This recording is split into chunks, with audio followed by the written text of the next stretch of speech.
પ્રમાણના ભાગ 2 સાથે આજે આપણે ફરી મળ્યા છીએ। આપણે પ્રમાણ એ શું છે તેના વિશે અભ્યાસ કરી લઈએ।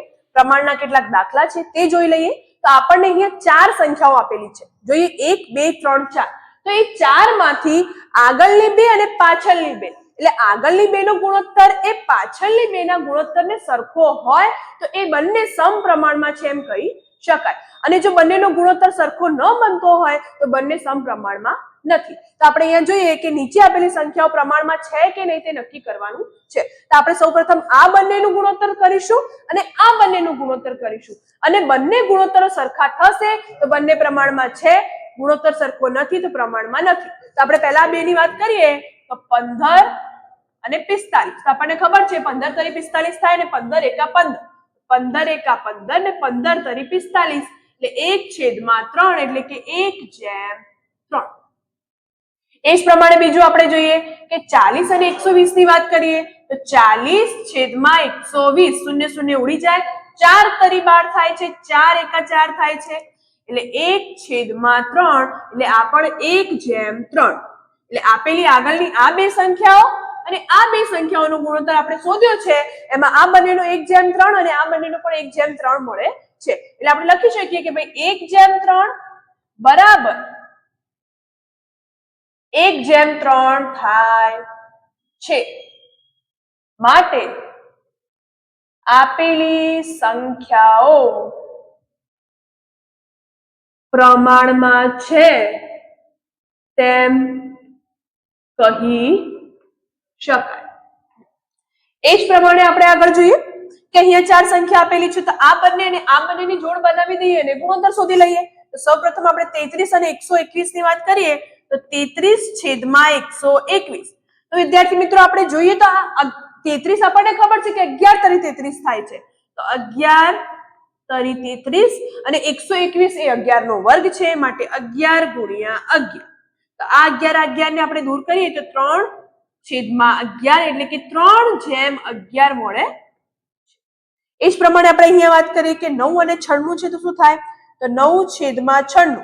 તો 9 નું આપણને ખબર છે 3 તરી 9 થાય, પણ આને 3 વડે કરવા જોઈએ તો 3 તરી 9 અને 3 દુ 6, એટલે આ પ્રમાણે બને છે, એટલે કે 32 તરી કરીએ ત્યારે 96 બને છે। 3 ને આપણે દૂર કરીએ, 3/32।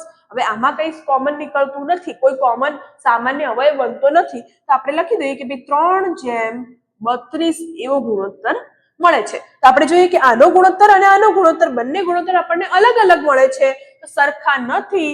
અહીંયા લખીશું આપણે કે ભાઈ 3/11 ઇઝ નોટ ઇક્વલ ટુ, સરખા નથી 3/32 ના, માટે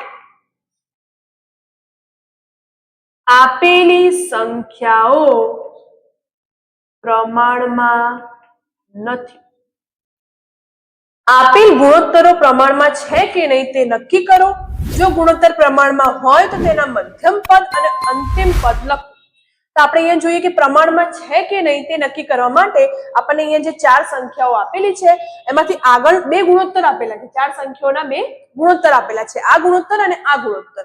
તો આ ગુણોત્તર અને આ ગુણોત્તરને આપણે અંતિમ સંક્ષિપ્ત સ્વરૂપે લખી અને એ બંને પ્રમાણમાં છે કે નહીં, જો સરખા હોય તો પ્રમાણમાં થશે, અને જો પ્રમાણમાં હોય તો એમાં આપણે મધ્યમ પદ અને અંતિમ પદ લખવાનું છે। તો પહેલા આપણે શોધીએ અને પછી જોઈએ કે આમાં મધ્યમ પદ અને અંતિમ પદ કયા કહેવાય। તો આપણે જોઈએ કે અહીંયા 25 સેન્ટીમીટર અને 1 મીટર છે, તો પહેલા યુનિટ્સ આપણે સરખા કરીશું। તો આપણે જોઈએ કે ભાઈ 1 મીટર એટલે કેટલા સેન્ટીમીટર થાય, તો કે ભાઈ 1 મીટર બરાબર 100 સેમી। તો હવે આપણે 1 મીટરની જગ્યાએ 100 સેમી લખી શકીએ, તો આ સેન્ટીમીટરમાં થઈ જાય। તો હવે આપણે લખીએ પ્રમાણમાં, તો 25/100 બરાબર લખીએ, 25 ચોક 100 થાય, તો 25 એકા 25 અને 25 ચોક 100, 25 ઉડી જાય તો 1/4 એટલે કે 1/4 આપણને ગુણોત્તર મળ્યો। એ જ પ્રમાણે બીજું જોઈએ તો બંનેમાં આપણે યુનિટ્સ એટલે કે એકમ જોઈએ તો રૂપિયા છે, એટલે આમાં બદલવાની જરૂર નથી। તો એમાં આપણે જોઈએ કે ભાઈ 40/160 છે, તો પહેલા આપણે દૂર કરીએ 0 0, પછી 4 વધ્યા છે તો એને આપણે કેવી રીતે કરી શકીએ, તો 2 ના ઘડિયામાં લખી શકીએ, અને 4 ના ઘડિયામાં પણ આવે છે, ચોકુ ચોકુ 4 × 4 16 થાય છે, તો આપણે લખી શકીએ કે 4 એકા 4 અને 4 × 4 16 થાય। તો આપણે 4 અને 4 ઉડાડી નાખીએ તો 1/4 એટલે કે 1/4। હવે આપણે જોઈએ કે બંનેના જે ગુણોત્તરો છે સરખા છે, માટે બંને સપ્રમાણમાં છે એમ કહી શકાય. બંને સમપ્રમાણમાં કે પ્રમાણમાં છે એવું કહીએ તો હવે આપણે આગળ બતાવવાનું શું છે કે બંનેમાં મધ્યમ પદ અને અંતિમ પદ કયા છે. તો આપણે પહેલા લખી દઈએ કે ભાઈ 1/4 બરાબર 1/4 છે. એમાં મધ્યમ પદ એટલે આ જે બંને વચ્ચે આપેલા છે એમને મધ્યમ પદ કહેવાય, અને આ જે છેલ્લે આપેલા છે એમને અંતિમ પદ કહેવાય. તો આપણે લખીએ કે અહીં મધ્યમ પદ એટલે કે આ મધ્યમ પદ કયો હતો 1 મીટર અને 40 રૂપિયા. 1 મીટર અને 40 રૂપિયા છે. અને આપણને બીજું શું કીધું છે? અંતિમ પદ. તો અંતિમ પદ અને આ બંને અંતિમ પદ કહેવાશે, બંને બાજુના અંતિમ પદ. મિત્રો અંતિમ પદ કીધું એટલે ખાલી છેલ્લું નથી લેવાનું, પહેલું અને છેલ્લું બંને સાઈડના અંતિમ પદ લેવાના છે. તો અહીંયા આપણે જોઈએ કે 25 સેમી અને 160 રૂપિયા. 25 સેમી અને 160 રૂપિયા. એ જ પ્રમાણે આગળ આપણને અહીં આપ્યા છે બંનેના ગુણોત્તર છે શોધી કાઢીએ. અહીંયા જોઈએ બોટલ અને લીટર છે, એટલે અહીંયા કોઈ એકમનો કોઈ દખો છે નહીં કે આપણે બદલવા પડે. તો આપણે પહેલા બોટલની વાત કરીએ તો 6/10.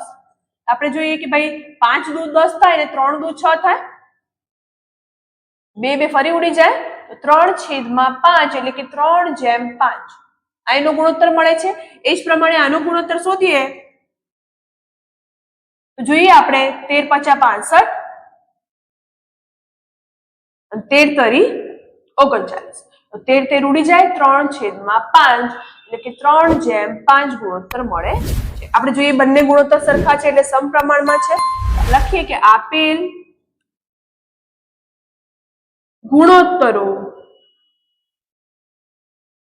પ્રમાણમાં છે. હવે અંતિમ પદ અને મધ્યના પદ લખીએ તો મધ્યમ પદ કયા બને? મધ્યમ પદ આ બંનેમાં મધ્યમ પદ કયા બને છે? વચ્ચેના લખીશું 10 બોટલ. મિત્રો જે આપણને ગુણોત્તર મળ્યો છે એમાંથી નથી લખવાનું, આપણને જે રકમ આપેલી છે એમાંથી મધ્યમ અને અંતિમ પદ આપણે લઈશું. તો 10 બોટલ અને 39 લીટર તેમજ અંતિમ પદો 6 બોટલ અને 65 લીટર. 6 બોટલ અને 65 લીટર છે. એ જ પ્રમાણેનો એક દાખલો છે મિત્રો, 2 કિગ્રા અને 80 કિગ્રા એટલે કિલોગ્રામ. તો બંનેના યુનિટ એટલે એકમ આપણે જોઈએ સરખા છે. એ જ પ્રમાણે ગ્રામ છે એટલે આ એકમો પણ સરખા છે. સૌપ્રથમ આપણે આને પહેલાની શરૂઆત કરીએ. 2 કિગ્રા અને 80 કિગ્રાને લેવાના છે તો 2/80. હવે આપણને ખબર છે 40 × 80 થાય તો 2 × 1 કરીશું અને 2 × 40 કરીશું.